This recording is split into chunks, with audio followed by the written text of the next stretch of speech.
ning saben daerah kabupaten utamane tanah Jawa sing bisa ditanduri tebu mesti ana pabrik gulane. Yen neng wilayah Kediri ana pabrik gula Pesantren lan Merican. Ning Tulungagung ana pabrik gula Mojopanggung sing manggone klebu ana wewengkon Kecamatan Kauman bagian paling tengah. Pabrik gula iki minangka salah sijine usaha tinggalane Walanda. Saliyane perusahaan angkutan murah meriah ning kerep nuwake kacilakan ya kuwi sepur donya usaha loro mau kabeh infrastrukture murni warisan Walanda. Dadi ril, stasiun, gedung-gedunge uga sautek liwere pabrik gula bisa diarani 90% urune penjajah Walanda. Duk inguni asring keprungu crita kang gegirisi sing ana gandeng cenenge karo pabrik gula lan panggonan usaha sajenise. Nalika isih cilik biyen, penulis meh saben dina ora oleh dolanan turut ratan kluyuran ning sawah merga diweden-wedeni bakal digondol pek-pekan. Ya kuwi sawijining paraga sing tugase goleki bocah cilik saperlu arep disokake wadal minangka pakane bangsa alus sing terus njaluk diwenehi dahar ning pabrik gula kono. Magepokan karo kuwi, penulis arep nyritakake lelakon aeng sing wektu semono pancen dianggep akurat, bisa dipercaya lan ora ana sing bantah. Mengkene critane kaya padatan pabrik gula ik ning salah sijine kutha, buruhe wis sumadya makarya nyang bagian dhewe-dhewe. Sing ngurus lori wis siap, sing nunggu diesel uga standby, sing bagian usung-usung gula dadi nyang gudang uga semangat banget nglakoni tugase. Lagi enak-enake kerja dumadekan keprungu swara pating jlerit sing sumbere saka mesin giling tebu sisih lor. Deleng, deleng. Wong-wong sing kerja banjur jrental marani sumbere swara. Pakaryan ditinggalake ngono wae. Ana apa? Ana apa? Kecelakaan. Wong sing munggah ning bangunan dhuwur mesin giling aweh sauran. Sapa sing kena musibah? Wong-wong sing padha ngrubung kiwa tengen kono takon bareng. Jiman. Makrek wong-wong padha mlayu menyang nggon kerjane Jiman sing mentas wae dadi manten iku. Bener nalika wong-wong padha tekan kono, Jiman wis dadi mayit. Tangan lorone tugel kegiles mesin, sirahe gubres getih, meh ilang seprapate.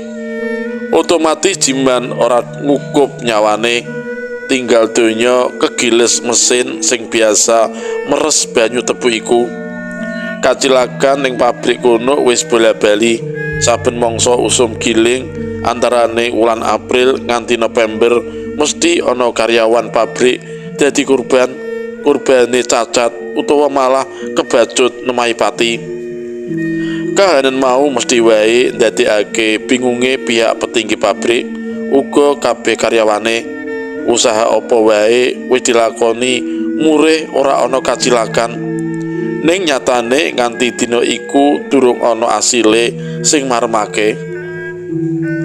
Sawijining wektu Mbah Dikun sing didadekake sesepuh ning pabrik gula kono nganakake dialog gaib karo bangsa alus sing mbawreksa wewengkon pabrik. Saka asile sak petemon karo eyange mau ngandhakake menawa dheweke butuh dawet mripate manungsa karepen seneng atine lan ora nyebar memala ning pabrik. Ora kena dinyang penjalukmu, takone Mbah Dikun marang ratune bangsa alus sing wengis mau. Ora bisa, Jawabe kereng banget. Yen panjalukmu tak turuti, kowe janji ora nuwake kurban maneh. Iya. Bangsa demit biasane tukang ngapusi. Heeh, ning aku ora ngono aku. Tenan?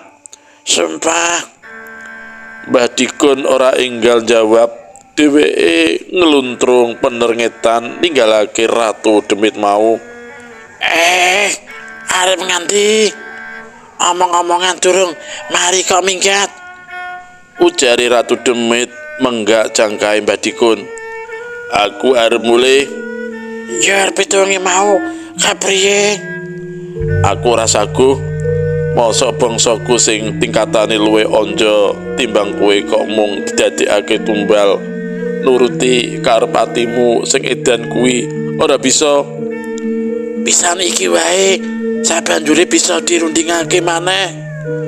Emoh, aku ora sudi manut Demit. Kandhane wong tuwa sing pancen ngerti kabeh gegayutan karo donyaning gaib, donyane lelembut. Manungsa oleh wangkot ke ora jamak. Semaure Ratu Demit mau karo tetep muring-muring salungane Mbah Dikun. Wengine maneh Mbah Dikun oleh sasmita gaib saka kang mrubeng jagat supaya nyiasati panjaluke Ratu Demit kanthi cara upacara sakmurwate. Gawe dawet uga ning campurane dudu mripat menungsa, cukup sing mirip wae. Tenan kaya sing wis dirancang dina Kemis Wage malem Jumat Kliwon. Pihak pabrik nganakake slametan geden-gedenan. Kabeh karyawan pabrik sak anak bojone pisan diundang nekani adicara sakral mau. Tujuan intine nyuwun menyang Gusti Allah supaya ora ana gangguan ning pabrik kono. Karyawan sing ngrasuk agama Islam bisa ndedonga lan salat cara Islam. Sing agamane beda uga oleh nggunakake cara selaras karo kepercayaan lan keyakinane. Khidmat banget lakune adicara ngguwang musibah mau. Wiwit sore nganti para esuk ora ana karyawan dikeparengake ninggalake papan adicara kono. Asile apik banget. Dina-dina candhake ora ana kedadian kang aneh-aneh maneh. Apa maneh kurban nyawa ning pabrik. Embuh bener embuh ora, jarine di jaman sadurunge iku yen ana bocah sing digondol pepekan adate njur disokake wadal ning pabrik. Ratu Demit bisa ngombe dawet mripat saka korban sing durung wayahe balik mau.